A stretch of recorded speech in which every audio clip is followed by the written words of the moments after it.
पर लक्ष्मी जी और सरस्वती तैयार होने के चक्कर में बहुत लेट हो गई, तो गौ माता के पूरे शरीर सभी देवी देवताओं से वो भर चुके। अब आन के कहा पिता ब्रह्मा जी से कि हमें स्थान कौन सा है। कहने लगे पूरे स्थान को पूर्ण रूप से भर चुके हैं, पर दो स्थान है और उसे एक गौ माता का गोबर और एक गौ माता का मूत्र। लक्ष्मी जी कहने लगे सबों ने तो इतने स्थान चुन लिए और हमारे लिए कहने लगे कि अभी आप बैठना है तो विराजमान हो जाइए। तब लक्ष्मी जी ने सोचा कि अभी अगर विराजमान नहीं हुए तो अपन तुझे नहीं जाने। तो साक्षात लक्ष्मी ने गोबर में निवास करा गौ माता के, और गौमूत्र है वह सरस्वती का निवास है। संसार में गौ माता ही ऐसी प्राणी माता है जिसका गोबर भी काम में आता है। संसार के कितने भी जीव जाए ये दोनों जीव काम में नहीं आती। तो गौ माता का गोबर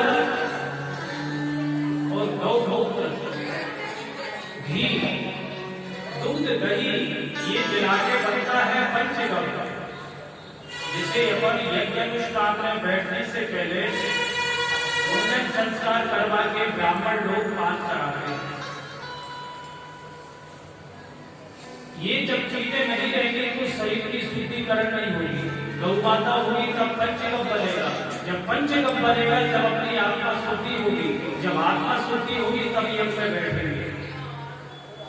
इसी वजह से हमारे साधु संत स्वामी प्रातः स्मरणीय स्वामी करपात्री महाराज जी ने गौ हत्या से चल रही है, साधु संत आके आए, ने अपना जीवन भी निछावर कर दिया, पर गौ माता की दुर्दशा वही है। उसके काफी हद तक अपन भी जवाबदार है। उसी गौ माता का आप लोग ध्यान रखते जो गौ माता दूध देती है, दूध लगाने के बाद छोड़ देते थे यत्र तत्र जाकर के, या तो खुद अपनी जान गंवा बैठती है या उससे टकराने से व्यक्तियों की भी जान चली जाती है। उसका जो भी हत्या लगती है जिसकी गौ माता है उसे ही लगती है। अगर आप अपनी गौ माता को घर में सुरक्षित बांध के रख दे तो गौ माता कभी रोड पे जाके नहीं टकराती। जिससे मर रही है वो नहीं है पापी, कसाई काट रहा है उनकी गलती नहीं है। पहले एक बछिया भी घर में नहीं आती थी तो अपन उसको ढूंढने जाते थे, और आज सिर्फ लोग के लिए जैसी गौ माता की दुर्दशा उसी प्रकार अपने माता पिताओं की दुर्दशा हो रही है। और जब तक गौ माता को उचित सम्मान नहीं मिलेगा, अपने घर में अपने बुजुर्ग माँ बाप को उचित सम्मान नहीं मिलेगा, आप कितने करोड़ों पर खेलते रहो और मन में शांति कभी नहीं मिलेगी। पैसा कमाना एक अलग है, पर शांति आना एक अलग है। सुविधाएं आप पैसों से खरीद सकते हैं, शांति परमात्मा देता है। तो संतादियों ने बड़ा उपदेश दिया कि राजन इस संसार में सभी प्रकार के आनंद है, पर ये विश्वकुल है, पर जो परम आनंद रूपी भगवान रसऊ ऐसा, उस परमात्मा के रस के आगे सभी फीके हैं, अधूरे रस है, पूर्ण नहीं है। ये चित्र रूपी रस है, इन्हें देख सकते हैं पर पान नहीं कर सकते। अगर पहले रसों से तृप्ति होगी तो अनादिकाल से करते आ रहे हैं, पर तृप्ति नहीं है। तृप्ति होगी उस परमात्मा की शरण में जाने के बाद, उस परमात्मा को जब तक अपन प्राप्त नहीं कर लेंगे तो ये आवागमन, जरा व्याधि, ये सभी अपने प्राप्त होती रहेगी। तो पृथु महाराज को बढ़िया उपदेश दे रहे हैं संकाली कि अपनी आत्मा को पहचानो, शरीर के रिश्तों से मन को हटाओ। ये थोड़ा कठिन विषय है, आप और उसे बारीकी से समझने की कोशिश करें। जब बालक जन्म लेता है तो उसे किसी से कोई मतलब नहीं है। अनायास गर्भ भी मां बहनों का पतन हो जाता है तो कभी उस गर्भ के बारे में नहीं सोचती, क्योंकि उसे आपने नहीं देखा, उससे आपका प्रेम नहीं था, जबकि वो भी तो कोई जीव था। तो हम प्रेम करते हैं शरीर से। बालक ने जन्म लिया, धीरे धीरे अपनी मां को पहचानने लगा।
संकादी ऋषियों ने ज्ञान दिया, कहा कि गुरुदेव आपने बहुत सुंदर ज्ञान दिया, मैं इसके बदले आपको देना चाहता हूं। तो संकादी ऋषियों ने कहा कि हमारे ज्ञान की आप क्या राशि रख सकते हैं, हमारे ज्ञान का क्या मोल है, जो आपको ज्ञान दिया है उसका क्या मोल है। तो पृथु महाराज संकादी ऋषियों को बोल दे रहे हैं, सभी सजग होकर के श्रवण कर रहे हैं। प्राणानाद सुतो ब्रह्मन्, कहने लगे कि व्यक्ति को सबसे अधिक अपने प्राण प्रिय होते हैं कि प्रभु मैं आपके इन मंगल वार्ता के लिए जो आपने मुझे दिए, मैं उसके लिए मेरे प्राण, मेरी पत्नी, यहाँ तक मेरे बच्चे, मेरा परिकर, इतनी सर्वस्व में दे गए, जितना भी मेरा राज है ये सभी मैं आपके चरणों में सौंपता हूं। संकादी ऋषि प्रसन्न हो गए, क्योंकि ज्ञानी व्यक्ति ही ज्ञान को पहचान सकता है, ज्ञानी ही ज्ञानी को पहचान सकता है। पर धन्य वो गुरु, इस शिष्य पूरी संपदा सौंप रहा है गुरुदेव के लिए, और गुरुदेव उसे एक टुकड़े की ना दे। ये है गुरु शिष्य परंपरा। अगर गुरु शिष्य के धन के लिए चेला बनाते हैं, मंत्र देते हैं,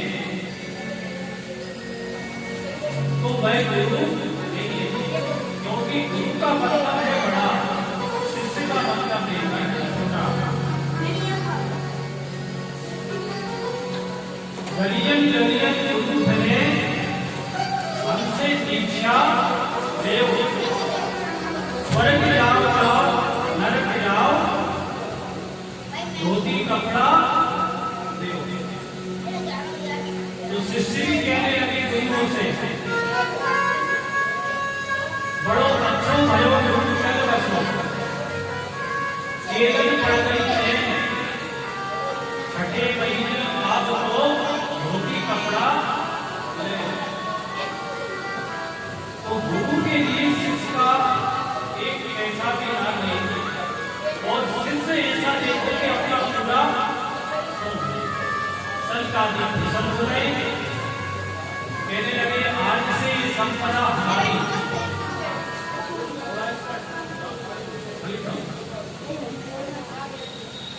कि आज से संपदा हमारी है, और इसको सुरक्षा कार्य आप रहेंगे। उन संत आदि ऋषि चले गए, इन्हीं के वंश में आगे जाकर के प्राचीन बलि हुए। ये भौतिक कर्मकांडी थे, कितना यज्ञ करते थे, और गलती क्या होती थी, हर यज्ञ में बलि चढ़ाते थे। और इतनी पशु बलि करने लगे। एक बार भगवान नारद जी ने आकर के प्राचीन महीने से कहा कि देखो राजन, ऊपर से उठा के देखो, तो जिन्हें जानवरों की बलि करी थी वो मुंह फाड़ के खाने के लिए दौड़ रहे हैं। तब उन्होंने कहा कि राजन, कोई भी धर्म है जीव हिंसा नहीं सिखाता। जिसको अपन जन्म देते हैं शास्त्रों में, उसे मारने का विधान नहीं है। जितना अधिकार हमारा है इस पृथ्वी पर, उसकी एक छोटी चीटी का भी है। राजन, इस मार्ग को त्यागिए। तब प्राचीन वही कहने लगे, गुरुदेव, शास्त्रों में ही लिखा है, शास्त्रों में कौन सी बात किस समय के हिसाब से लिखी है, ये अपन घर में पढ़ के कभी नहीं समझ सकते। विषम परिस्थिति क्या स्थिति है, कुछ बात लिखे रहते, और शास्त्रों में ये नहीं कि आप ये हिंसा करें। पहले समय में अधिक जानवर थे, तो यज्ञ आदि में बलि चढ़ा देते थे। तो लोग बागों ने वो बलि को अपना एक नित्य कर्म टाटका बना लिया। तब शास्त्रों में लिखा गया कि बहुत बड़ा जब यज्ञ अनुष्ठान होगा तब अमुक पशु की बलि देते। तो लिखने का तात्पर्य ये था कि जो प्रतिदिन की जो संख्या में जीव कट रहे हैं, बड़े बड़े यज्ञ अनुष्ठान तो 1-1.5-2 साल का होंगे, तो इतने जीव बच जाएंगे। तो वो बात उस समय के हिसाब से लिखी है। पर अपन क्या करते हैं, तो उसे पढ़ के देखने से उसने लिखा है हिंसा करना। वो निवृत्ति पूर्वक है, प्रवृत्ति पूर्वक नहीं कि आप उसे धारण करें। जैसे एक विद्यालय में अनेक विद्यार्थी रहते थे, एक विद्यार्थी को चिलम पीने की आदत लग गई और गुरुजी को पता भी लग गया। तो अकेले में एक दिन गुरुदेव ने बुलवाया, बेटा ये जो आप धूम्रपान करते ये गलत बात है। कहने लगे, गुरुजी मैं आपसे तो बोल नहीं सकता, मैं इसके बगैर नहीं रह सकता, मुझे बहुत दिक्कत होती है, पेट टूट जाता, गैस लग जाती है। तो गुरुदेव ने कह दिया, बेटा हर दिन ना पी करके तुम रविवार के दिन पी लिया करो और अन्य वारों में नहीं। गुरुदेव को छुट्टी बनाने के लिए कुछ दिन के लिए चले गए, पर मनुष्य विद्यार्थी ने क्या करा, सभी विद्यार्थियों को बुला करके सबसे पहला कि गुरुदेव ने बोल दिया कि रविवार को तिलक जरूर पीना चाहिए। जबकि गुरुजी ने इसलिए बोला था कि तुम बेटा जो हर दिन ऐसा करते हो ये बुरा है, मात्र एक दिन कर दो। तो इसी प्रकार हमारे वेदों में कौन सी चीज किस हिसाब से लिखी है, ये घर बैठ के अपन तय नहीं कर सकते। ये तय तो जो साधु शब्द है, जो शिक्षित है, जिनने गुरु परंपरा से वेद अध्ययन करा है, नहीं बता सकते, क्योंकि कुछ बातें निर्वृत्ति पूर्वक के लिए लिखी रहती है। एक जगह लिखा था वेद पढ़ना आप। अब हर व्यक्ति के पास जाए कि देखो तुम वेद पढ़ते थे, लिखा वेद नहीं, कितना बताता है, पर पीछे का मुद्दा नहीं खुलता। उसमें लिखा था कि असोच अवस्था में वेद पढ़ना पाप है, जब आप शुद्ध ना हो तब। तो हम हमारी मतलब की चीज वेदों में से उठा लेते, और वो चीज इस समय के हिसाब से क्यों लिखी थी, ये अपन घर बैठ के पेपर घाई पढ़ के निर्णय नहीं ले सकते। इसी वजह से वेद पढ़ना सबके लिए निषेध है। घर में रामायण पढ़ो, उसे समझो। वेद पढ़ना है तो गुरु परंपरा के माध्यम से ही हमें वेद पढ़ना चाहिए। बोलिए भागवत महापुराण की जय। जय जय श्री राधे।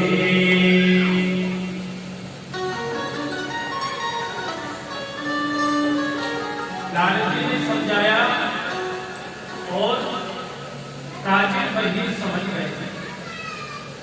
कहा राजन, हिंसा का मार्ग छोड़िए और सात्विक प्रवृत्ति से भगवान का कार्य करें, किसी प्रकार की जीव हिंसा ना हो। उन्होंने समझाया कि जीवात्मा और परमात्मा, नारद जी उदाहरण से समझाते हैं कि दोनों शाश्वत परम नित्य हैं, जीवात्मा और परमात्मा।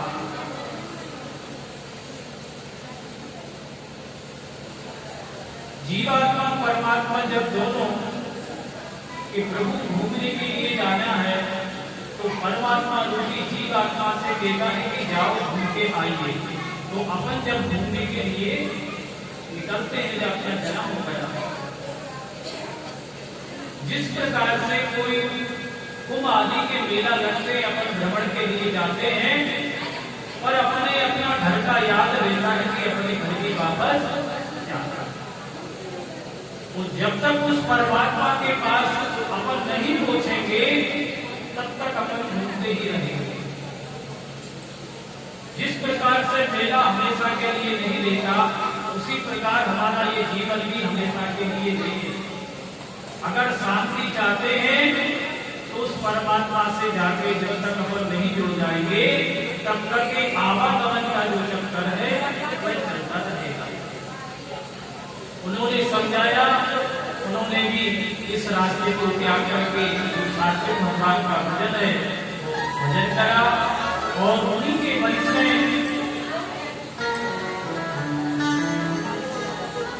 पूर्ण रूप से भगवान का भजन करा।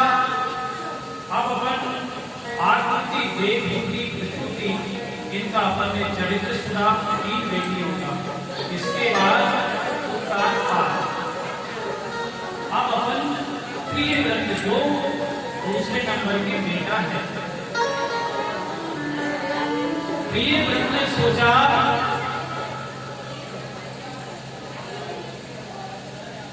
कि जो दिन में प्रकाश होता है, इसी प्रकाश अगर रात में भी हो, तो भगवान के लिए अपन अधिक से अधिक भजन कर सकते हैं। प्रियव्रत ने एक रथ में इतना प्रकाश के रूप में तेजोमय रथ का निर्माण करा कि 7 दिन तक रात होने ही नहीं दी। आप सावधानी से कथा सुनेंगे तो समझ में आएगी, नहीं तो व्यर्थ में आपका समय जाएगा। घर के कारण से भी जाओगी और इधर से भी।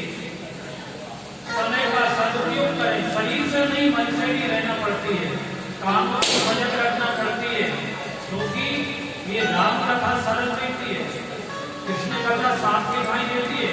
सांप की कोई दिशा नहीं बता सकता, ये भाग के काम पहुंचेगा, इस तरह से चलता है ना। इसी प्रकार भगवान की कृष्ण की मूर्ति है, कई चितवन, कई पैर, कई कमर, कई नैन, जो सजग होते हैं, सावधानी से श्रवण करते हैं, उनको समझ में आती है। वार्तालाप करने की कई जगह रहती है, भगवान की कथा में अपनी बातचीत नहीं करना चाहिए, आप सभी समझदार हैं। जय जय श्री राम। ओम नमो भगवते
प्राचीन दही भगवान नारद जी ने समझाया, तो जो भीम हिंसा करते थे भगवान की पाठ पूजन में, छोड़ दिया। किसी भी भगवान की पूजन में भीम हिंसा नहीं है। जो उस परमात्मा की पूजन या धर्म की आड़ में भीम हिंसा करते हैं, उन्हें आने वाले समय में कोई जीव बन के वो उसको काटते हैं। जितना चीटी का अधिकार है उतना सभी जीव जंतु का है। इस प्रकार से जब नारद जी ने उन्हें समझाया तो ये रास्ता थोड़ा जो शाश्वत रास्ता है, क्योंकि हिंसा नहीं करना चाहिए। तो नारद जी के समझाने पर उन्हें समझ में आई जो सही रास्ता है उस पे चले, और आगे चल के भी के वचन में प्रिय व्रत, और प्रिय व्रत में जब 7 परिक्रमा करी, क्योंकि 7 दिन सूर्य उगा ही रहा, तब ब्रह्मा जी ने आके समझाया, बेटा गड़बड़ मत करो, क्योंकि भगवान की बनाई